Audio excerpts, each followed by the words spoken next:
Shoot, shoot, shoot, shoot, shoot, shoot, shoot, shoot, shoot, shoot, shoot, shoot, shoot, shoot, shoot, shoot.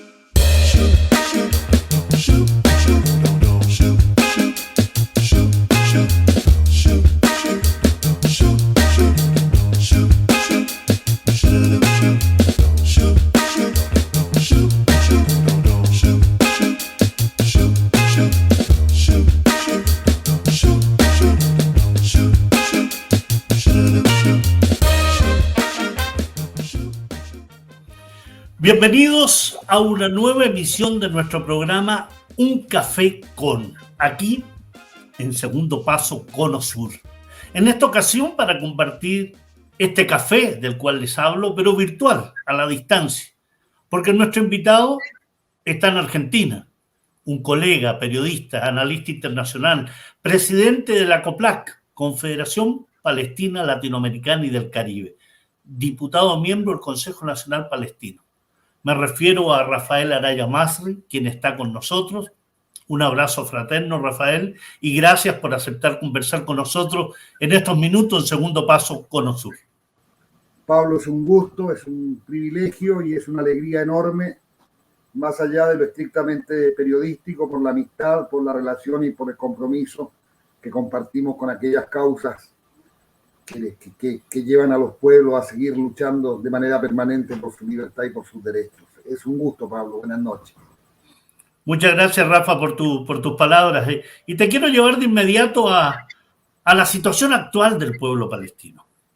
Te quiero llevar por ese marco de interrogantes que todos los días nos entrega la situación de ocupación y colonización que vive Palestina. Tomando en cuenta algunos hechos internacionales que indudablemente repercuten en la situación del pueblo palestino, el proceso de normalización de relaciones entre la entidad sionista, Marruecos, Bahrein, Emiratos Árabes Unidos, que se une a lo sucedido con Egipto, Jordania y Sudán, incluyendo Kosovo. Suma a eso el cambio de gobierno tanto en Estados Unidos como en la propia entidad sionista.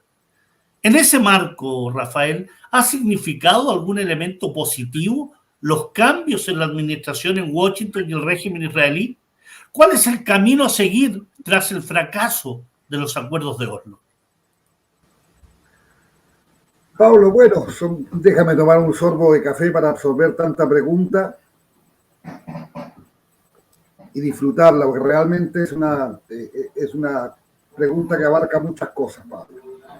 El proceso de normalización, arranquemos por ahí, ya que tocaste el punto, el proceso de normalización de algunos regímenes árabes con el Estado de Israel, obviamente no puede traer nada bueno para la lucha del pueblo palestino, que durante muchos años, desde la creación de la OLP allá en el año 64, digamos, fue la causa fundamental de lo que era el temario de la Liga de los Estados Árabes y de todos los países que la componían.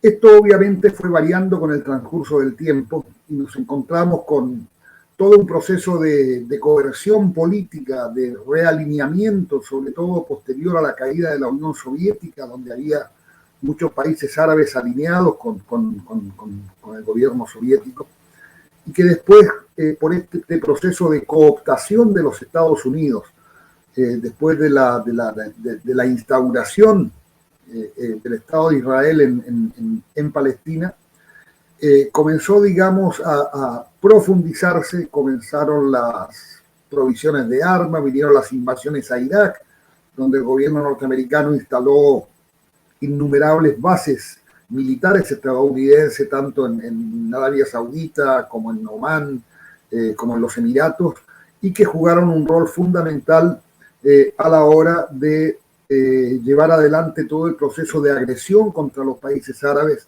a través, primero, de la lucha militar y segundo, a través de este sistema de cooptación de voluntades en el mundo árabe, sobre todo en los países del Golfo, algo que terminó en esta cosa de los famosos acuerdos de Abraham, sumando a un país como Marruecos, que dicho sea de paso, es tan distante la actitud del gobierno marroquí del propio pueblo de Marruecos, que en las canchas, en los estadios de fútbol, en las calles, se ha manifestado de manera absolutamente solidaria con el pueblo palestino en repudio a este proceso de normalización con quien se ha enquistado como una astilla, como un cuerpo extraño en Medio Oriente, gracias a la gestión, a la decisión política y a la coerción de las grandes potencias occidentales que necesitaron crear allí el más grande de los portaaviones norteamericanos en el mundo, llamado Estado de Israel, que ejerce además como gendarme en el área, como el policía de la región, y que sin duda ha llevado también a incentivar este proceso de división entre el propio mundo árabe, Pablo. Te decía que hay ciertas similitudes ahí en el tema marroquí y en el tema israelí, en cuanto son ambos un régimen monárquico uno, un régimen sionista el otro, que ocupan y colonizan territorios que no les pertenecen. Entonces, indudablemente, la relación entre los políticos de estas dos entidades tiene mucho en común, ¿no? Pero bien destacabas tú que el pueblo marroquí es un pueblo distinto, es un pueblo que está también por la causa del pueblo palestino. Si miramos un poco más detenidamente, lo que ha hecho el Estado marroquí, el gobierno marroquí, es ni más ni menos que sincerar una situación que sotto voce era de colaboración con el régimen de Israel, de intercambio entre servicios de inteligencia, donde el Mossad actuaba en el Reino de Marruecos con absoluta impunidad, con la aprobación del gobierno marroquí, tenía oficinas, operaban conjuntamente en muchas tareas, y lo que se hizo en realidad fue sacar a la luz un pacto que ya venía ejerciéndose de facto en muchas áreas de cooperación bilateral, Pablo. Entonces, no es sorprendente que países como Bahrein, que países como Arabia Saudita, que sin dar el paso final de levantar una embajada en Riad, ¿no? También tiene sus preferencias, ha estado bajo dominio norteamericano desde hace muchos años, pero también en un contexto de hoy donde Estados Unidos comienza una suerte de replegarse, de ir hacia atrás con algunas cosas en las que había avanzado, y comienza a retirar sus sistemas antimisiles, comienza a desmantelar algunas bases en Medio Oriente. No pensemos todavía dónde van a ir esos militares que dejan el Golfo, Pablo, porque da miedo de solo pensarlo. Eso no va a quedar ocioso, obviamente. Entonces comienza este retroceso, que ahí yo creo que de alguna manera, al menos en ese mínimo, se diferencia la política de Biden de la política de Trump, al menos en la forma, al menos en no querer venderle esos 130.000 millones de dólares en armas, contrato que exhibía vanagloriándose Donald Trump en Estados Unidos cuando regresó del viaje a Arabia Saudita, y digamos es como una señal en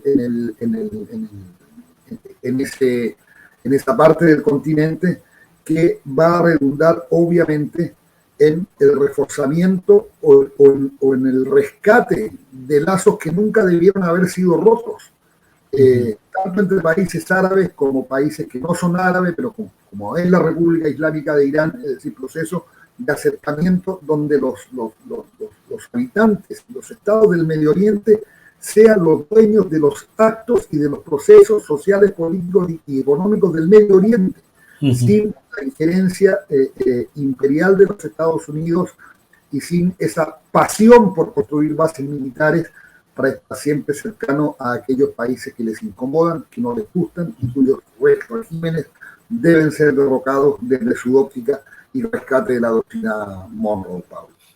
Mira, tú bien dices que en temas de forma quizás pueda haber una diferencia entre Biden y Donald Trump, pero indudablemente el fondo, tanto en la administración norteamericana como en la nueva administración israelí con Naftali Bennett, viene siendo la misma política. Es decir, un Estados Unidos que apoya a la entidad sionista en el proceso de ocupación y colonización, que no va a modificar y no ha modificado las decisiones que se han tomado.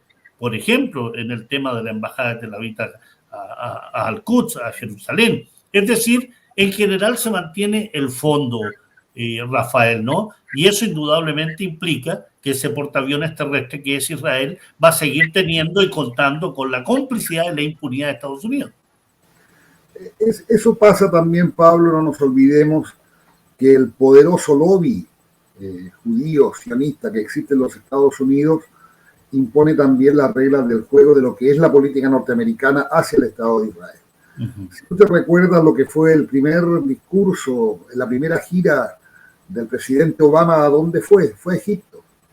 Fue a la Universidad Nacional en el Cairo, ¿no? Y pronunció ese día el discurso más comprometido que jamás un mandatario norteamericano haya hecho en apoyo al pueblo palestino. Cuando habló del sufrimiento palestino, del derecho a vivir en su tierra, y rescató todos los valores que la propia OLP ha rescatado, digamos, en su discurso desde su creación, lo que el pueblo palestino ha aspirado, ¿no? a un proceso de libre autodeterminación. Está bien, nos puede gustar más o menos, una solución de 2 estados, y fue un discurso realmente conmovedor desde la perspectiva de la dialéctica utilizada por el presidente Barack Obama, que en aquel momento, digamos, inspiraba muchas ilusiones, tantas ilusiones que en base a esas ilusiones se le entregó el Premio Nobel de la Paz, si te recuerdas. Entonces, todo eso murió allí. Y lo que fue la política del presidente Obama a partir de ahí, no solo en materia de Medio Oriente, sino en materia de política exterior. Es decir, nunca más inmigrantes fueron expulsados de Estados Unidos que en el gobierno de Barack Obama. Por ejemplo, exactamente. ¿no? Los 30.000 millones de dólares que le entrega a Israel a 6 meses u 8 meses de dejar el gobierno. Es decir, ¿cuál es lo único? ¿Qué es lo único que hace realmente el presidente Obama por Palestina? Es abstenerse cuando el Consejo de Seguridad, en el mes de diciembre del año 2010, creo que fue, si no me equivoco, se abstiene ante la resolución 2334 que declara ilegales todos los asentamientos, que prohíbe la modificación demográfica de la ciudad de Jerusalén, que prohíbe el avance de la colonización y que declara ilegales todas las colonias israelíes más allá de la línea verde de 1967. Ahí te quiero llevar, Rafael. Sí, ahí justamente sí, perdón, que más que un acto de convicción política, yo creo que también fue un acto de venganza personal del presidente Obama en contra de Benjamín Netanyahu, ¿no? Que se fue a instalar al Congreso norteamericano sin siquiera haberle avisado y sin siquiera haber respetado su rango de presidente y haberlo visitado por lo menos, y no hizo ni mucho menos que eso, ¿no? Sí, invitado por los republicanos, ¿no? Exactamente. Por los republicanos y el IPAC. Y te quiero llevar precisamente ahí, Rafa, porque aquí hay un tema que ha sido ya crónico, ¿no? Pero que en las últimas semanas se ha incrementado con la autorización para edificar 1.000 nuevas viviendas para colonos judíos en Cisjordania, el asesinato, si contamos la última semana, de 15 jóvenes palestinos, nuevas demoliciones de viviendas, bombardeo crónico ya contra la Franja de Gaza, 5.000 presos palestinos en las cárceles del ocupante, de ellas 40 mujeres, 220 menores de edad, 500 de los prisioneros bajo la condición de detenidos administrativos, sin cargos, sin juicio, largos años en la cárcel. ¿Se necesita un tribunal internacional que juzgue estos crímenes israelíes? ¿Cómo avanzar, Rafa, en obligar al régimen sionista a detener estos crímenes? ¿Cuál es el camino que debe tomar la resistencia palestina? Lo que te enmarco creo que da cuenta de lo que ha ido aconteciendo en esta semana y que es indudablemente el marco también de lo que nos debe mover en la solidaridad internacional. Mira, si el derecho internacional, así como el derecho internacional ha proclamado la necesidad de la creación de 2 estados, un estado israelí y un estado palestino, esa misma legalidad internacional le entrega al pueblo palestino el derecho de resistir por todos los medios a la ocupación. Entonces, Israel con esta actitud está legitimando y dándole al pueblo palestino el derecho, incluso llegado el caso, de tomar las armas para luchar contra el ocupante, cosa que es un derecho que es inherente a cualquier pueblo sobre la tierra. Es decir, si cualquier pueblo se levanta contra un ocupante, cuando lo hace el pueblo palestino está ejerciendo terrorismo. Entonces, es tan grande el aparato de propaganda, la famosa Hasbara, que impulsa el Estado de Israel, el de la propaganda permanente, el de desvirtuar los hechos, el de adueñarse incluso de cosas tan graves como el propio lenguaje. Porque cuando hay países, Pablo, que han firmado la declaración de la Organización Internacional para la Recordación del Holocausto y ha emitido este nuevo concepto del antisemitismo, ¿no?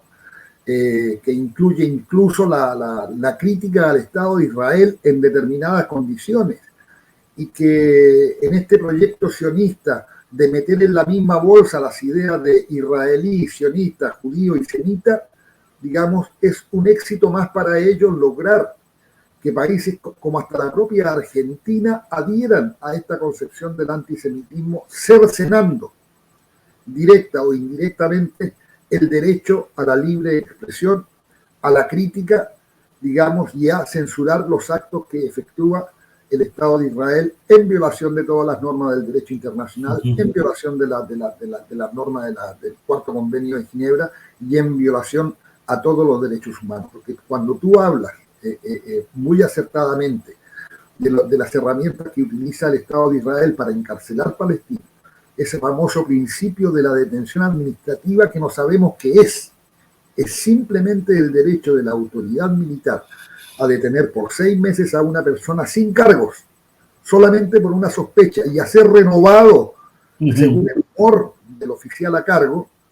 Digamos, nos enfrentamos a un régimen de una arbitrariedad absolutamente brutal. Cuando vemos niños de 12 años con las esposas arrastrados por militares rumbo a las cárceles israelíes, donde están acusados de lanzar piedras o de ejecutar cualquier acto contra el ocupante, nos encontramos frente a cuestiones aberrantes. Pero lo perverso de esto, Pablo, que cuando encarcelan niños en Palestina, no están generando un hecho político en sí mismo de castigo a quien se subleva, sino que es el propósito de amedrentar a los padres, de decirles váyanse, que su vida va a ser esto en los territorios ocupados. Es otra manera de incentivar el despoblamiento de Palestina para quedarse con la tierra, una tierra que Israel se sigue comiendo todos los días, y es, digamos, el hecho de la nakba permanente, de exiliar, de no permitir el ingreso, el retorno de los refugiados, de ir vaciando de palestinos a la propia Palestina. Ese es el propósito, y ese fue el propósito último del acuerdo, de los acuerdos de Abraham, que instigaban, donde Trump instigaba a Israel prácticamente a apoderarse de grandes partes de la ribera occidental para apropiárselas definitivamente, porque tenemos esta máxima israelí que dice: queremos la mayor cantidad de tierra posible con la menor cantidad de habitantes originarios posible. Es decir, queremos la tierra, no la gente, porque eso atenta contra el carácter judío de un Estado que se ha autoconsagrado como racista y como supremacista a partir de que se definió desde su propia legalidad como Estado-nación del pueblo judío, donde lo no judío no tiene los mismos derechos ni accede, digamos, a los mismos beneficios que serlo. Exactamente. Estamos conversando con Rafael Araya Masri, presidente de la COPLAC, analista, periodista y diputado del Consejo Nacional Palestino, y que nos ha ampliado aún más todos los derechos conculcados al pueblo palestino, y más aún la política de ocupación y colonización que significa para Palestina la demolición de viviendas, el impedir el retorno de los refugiados, la segregación, la construcción de un muro, el convertir a la Franja de Gaza y a Cisjordania en verdaderos campos de concentración, y que todo ello nos lleva indudablemente a definir al régimen israelí como un Estado terrorista, un Estado que viola los derechos humanos del pueblo palestino, que comete crímenes de lesa humanidad, que comete crímenes de guerra cuando efectúa operaciones militares, que viola el Cuarto Convenio de Ginebra, como bien lo mencionaba Rafael. Pero es un sionismo que no solo comete ilegalidades y viola el derecho internacional allí en la zona Asia Occidental, sino que, Rafael, y bien lo sabes tú viviendo en la Argentina, y mencionabas el tema de la ley de antisemitismo, que la quieren meter acá también en Chile, que la pusieron en Uruguay, que andan por América Latina los sionistas tratando de meter esa ley en el conjunto de los parlamentos y las sociedades. Tenemos un sionismo enquistado en América Latina, Rafael, que es un peligro latente en Colombia con Iván Duque. El propio presidente Fernández en su primera visita fuera del país fue precisamente a la Palestina histórica ocupada. Es decir, estamos hablando de un poder creciente del sionismo en nuestro continente, y que tú bien lo sabes como presidente de la COPLAC, el peligro que ello entraña, Rafael. El peligro que entraña esencialmente, Pablo, es que el sionismo en este avance, buscando permisos internacionales y buscando licencias para seguir con la ocupación de la tierra, necesita conseguir cada vez más férreos aliados en todo el mundo.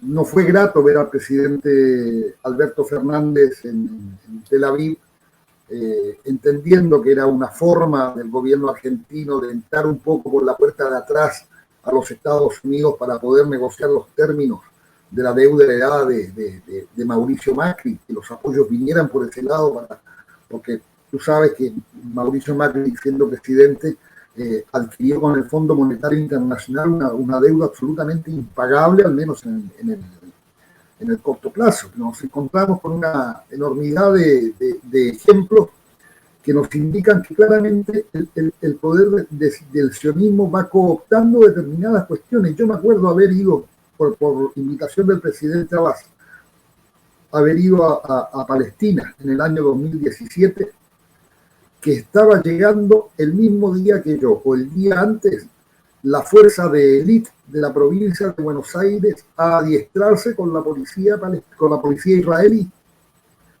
Estábamos viendo imágenes hace 3-4 días atrás de cómo la policía de Panamá, en sus ejercicios de tiro, donde aparecen los instructores con el brazalete israelí, la bandera israelí en el brazo, les hacen disparar contra blancos que representan a un palestino con una ametralladora en brazos y con el kufíe puesto sobre la cabeza. Entonces, ¿cuál es la orientación que se le está dando a este intervencionismo? Es decir, es ir cooptando a los poderes fácticos dentro de los países para transformarlos en aliados del Estado de Israel.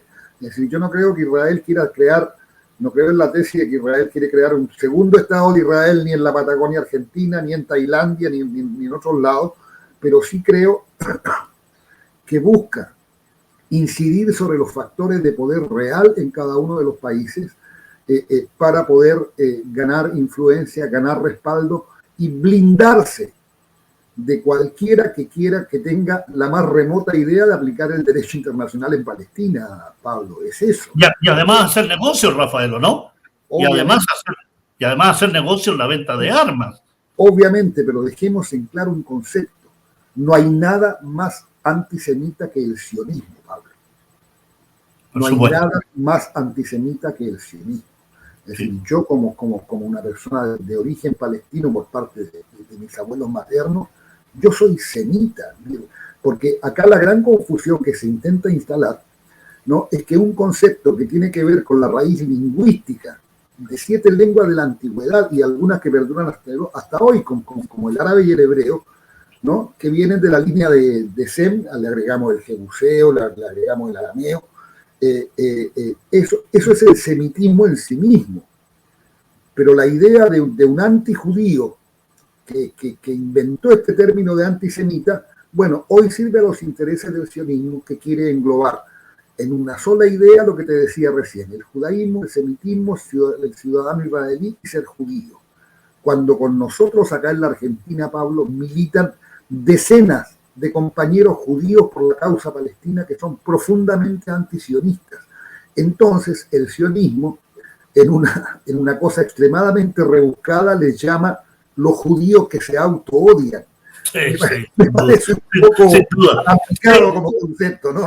Qué bueno, Rafael, que metas ese punto muy importante, que la crítica al sionismo no es una crítica al judaísmo. El judaísmo es la religión, es la creencia.